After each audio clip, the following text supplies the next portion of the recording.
Hey, good morning. So, does moral authority carry a higher burden of foresight?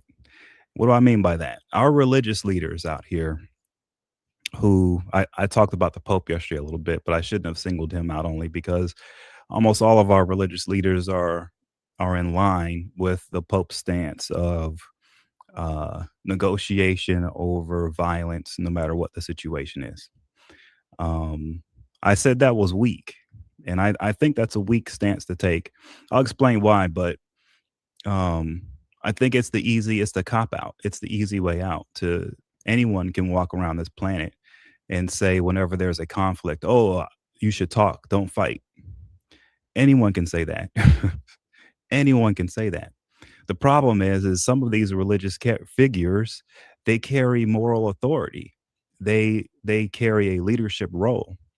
And so taking the cop out, which is, talk no matter what, never have physical violence, always just talk. Parroting that and saying that every single time there's some kind of conflict, it sort of invalidates the role of leadership, because the whole point of leadership is sometimes you have to take a stand. And it may not seem like it fits in line with historically what religious leaders have done, but at some point, if you're a religious leader and you carry moral authority, you have to have enough foresight to understand that some conflicts cannot be settled through words. I can't believe, but this is the reality when it comes to religious leaders. Since every single religious leader always says you should talk instead of physically fight. Since that's what they say, right?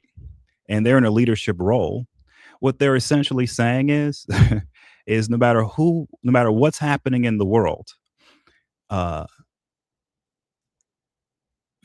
physical violence is never a part of the religious discussion.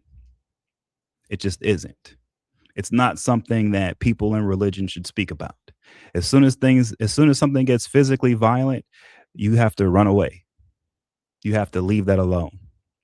And not only that, but you run into the other problem, which is if you're a religious leader and you have some foresight, and you know that a certain conflict is going to end in death no matter what, you know this. Why would you purposefully mislead your flock and tell your followers, no, that situation should just be words, when you know as a leader it's not going to end in words no matter what, no matter how many prayers that are given, it doesn't matter. Certain conflicts are going to end in physical death. So it's hard for me to understand how any religious leader out here can walk around this earth and operate as if physical death is impossible, that eventuality can never happen. Where does that thought come from? Well, of course they don't believe that. Of course, our religious leaders believe that some conflicts are going to end in death no matter what. They believe this. They know it because they've studied up on it and they've seen this to happen historically. So if they know some conflicts are going to end in physical death no matter what, and if they're faced with such a conflict, why would they tell their followers, hey, on that conflict, just pray for people to talk about peace and that we'll have peace when they know for a fact there won't be peace there in that conflict? Why mislead your followers? Why? Especially when, and this is where I have a problem with religious leaders today when it comes to the Iran conflict. The Iranians, people outside of their religious beliefs, the Shiite Muslim belief system, right?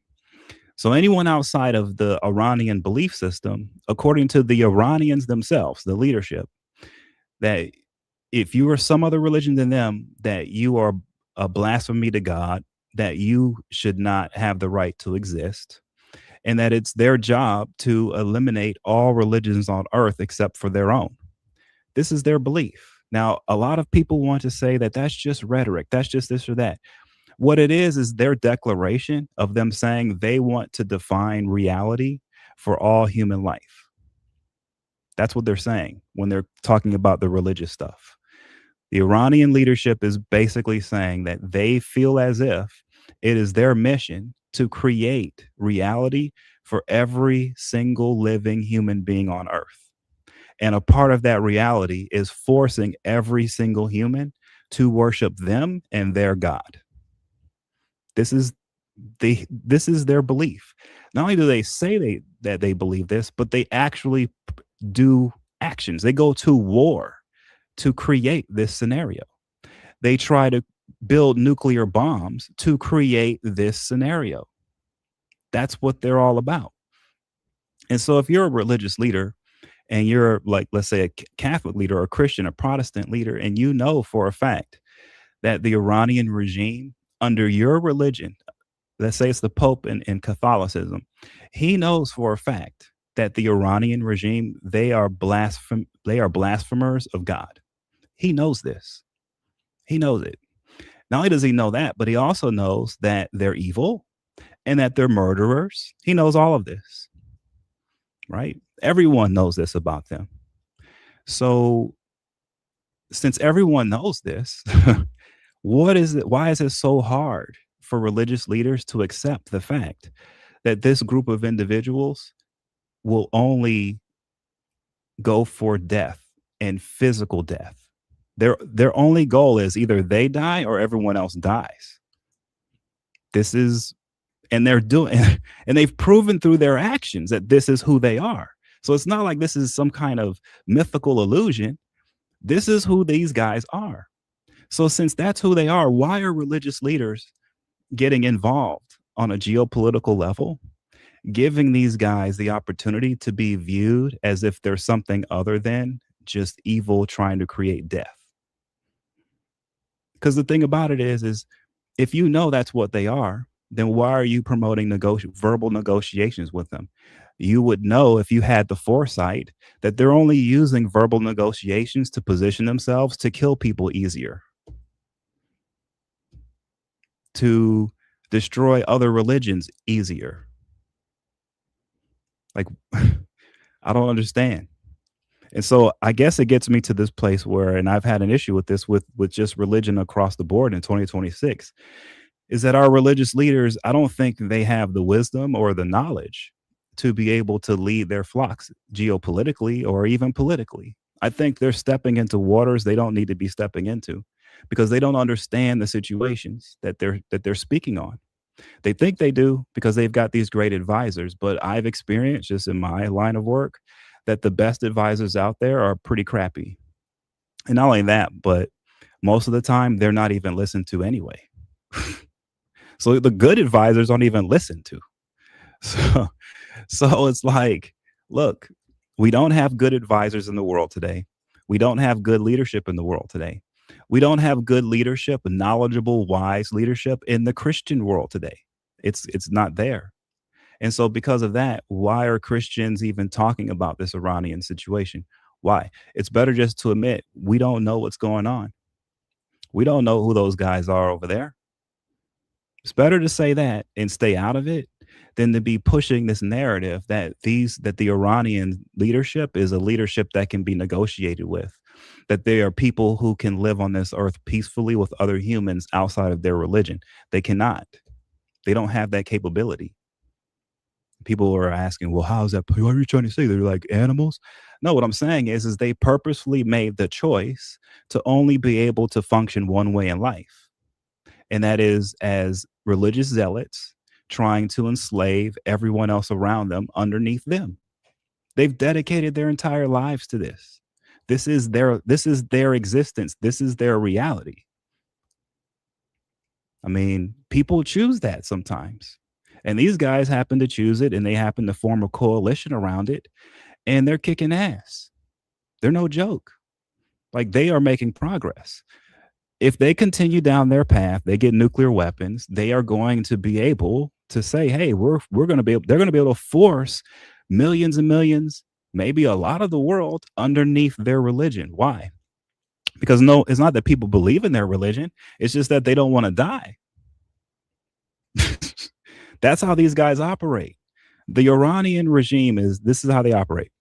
If you don't agree with their religion and come up under it, they murder you. They kill you. It's really that simple. So it's hard for me as I watch all this happening with Iran and the war, and I see all the people pontificating on it. I see the religious leaders stepping in, and it's rough to watch because it's like people are blind to reality right now. It's like people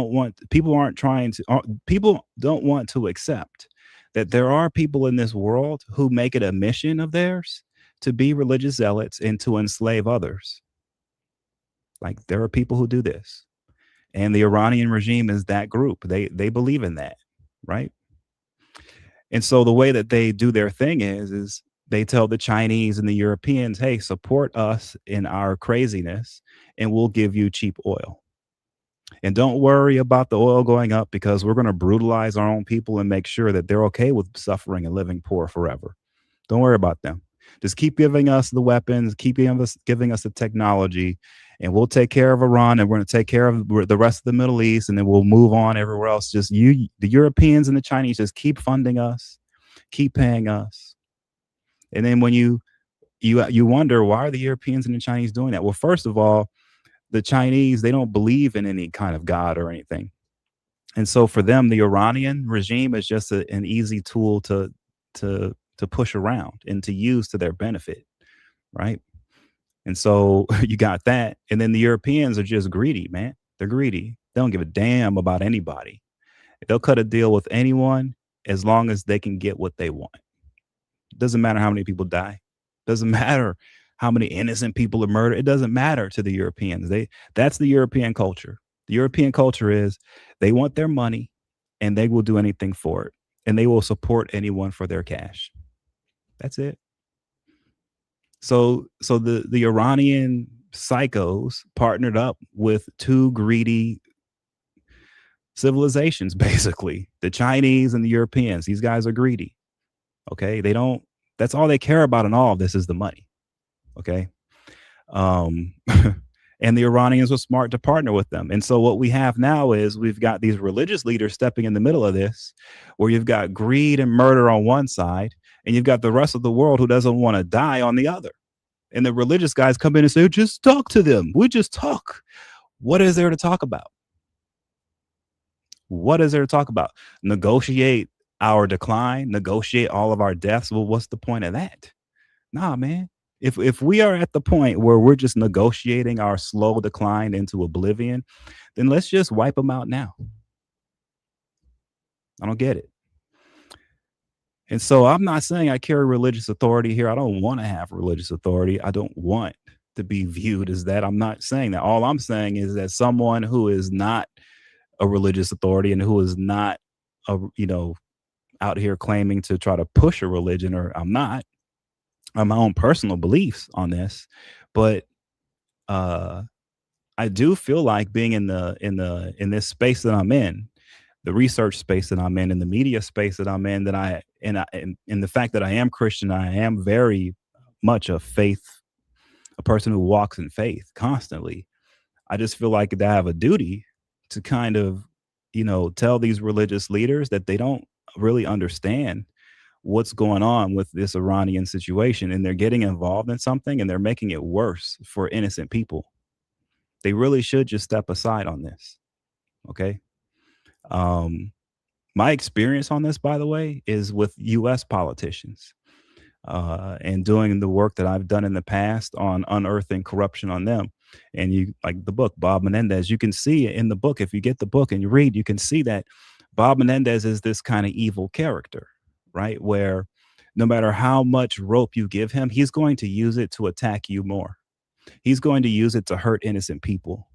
That's the kind of man he was. So when he got a hung jury back in 2017, what did he say? He was resurrected like Jesus, and he went about becoming even more corrupt.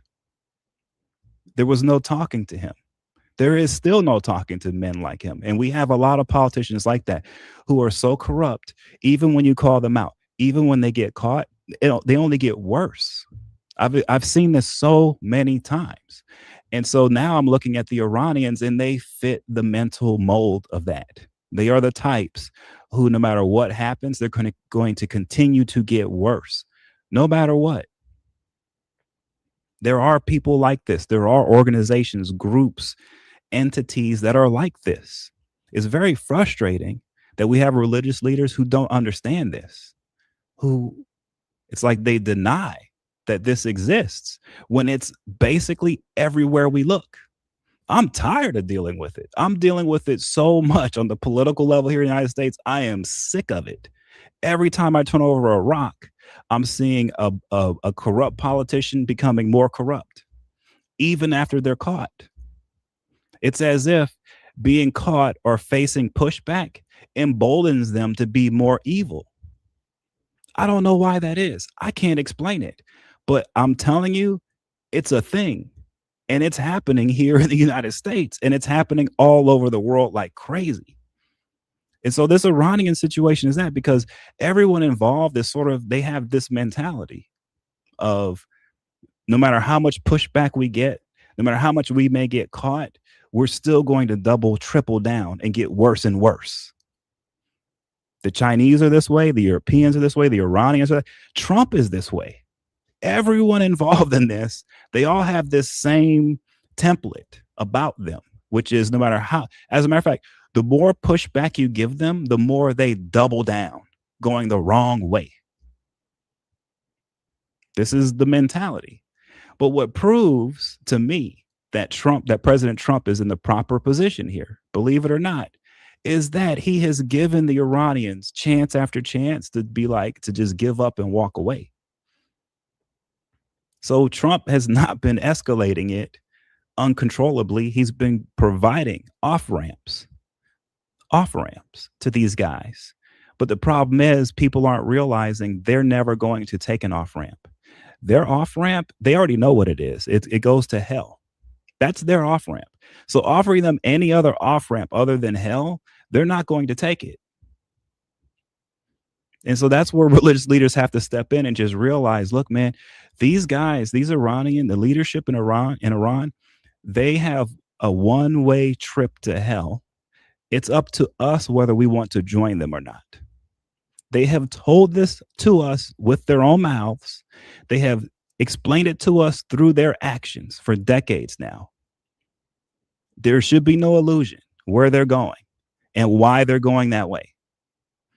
So we should stop as religious leaders trying to step into this, promoting stuff that's unrealistic. Okay? It's unrealistic to believe that the Iranian regime will walk away peacefully. They're not. You have to kill all of them. I'm sorry, but that's just the reality. And all their partners want to keep them alive because they enjoy this. Because at the end of the day, chaos makes money for certain countries and certain individuals. And our religious leaders calling for talks, all it does is make the situation way more chaotic, which is going to force the people around the Iranians, it's going to have them poke them to get more aggressive, to force more chaos because it creates more money for them. This is what's going on. Like, we need to unplug ourselves from whatever dream world we're in and realize that we're dealing with people who are professional murderers, scammers, schemers. This is what they do. They've perfected it. And they are not interested in talking to us. They're not interested in talking to their prey.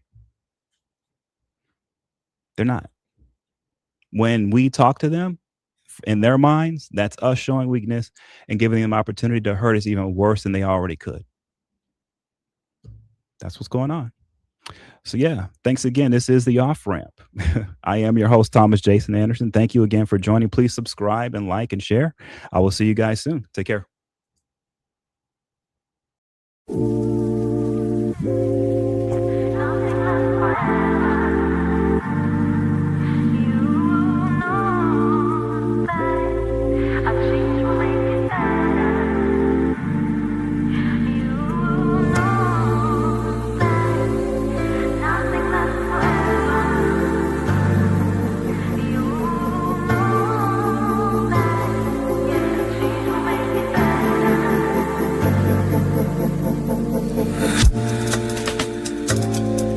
Now I'ma put it down like that. I'm leaving, I ain't coming back. You don't like the way I act anyway. You really don't have to react. Don't try to change my mind, in fact. Honey, I've already packed all my stuff. We're no longer kids, let's move on. And you are not my kid, so I'm done. Please don't make me pull my gun. Sorry boy, I can't be the one. You know it, yeah, nothing lasts forever. You know that a change will make it better. You know that nothing lasts forever. You know that, yeah, change will make it better.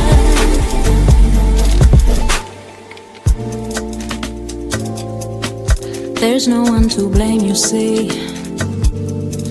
Maybe we're not meant to be. There are plenty more fish in the sea anyway. Every day's a different thing, so I'm not into wedding rings. It ain't personal, it's the way I think.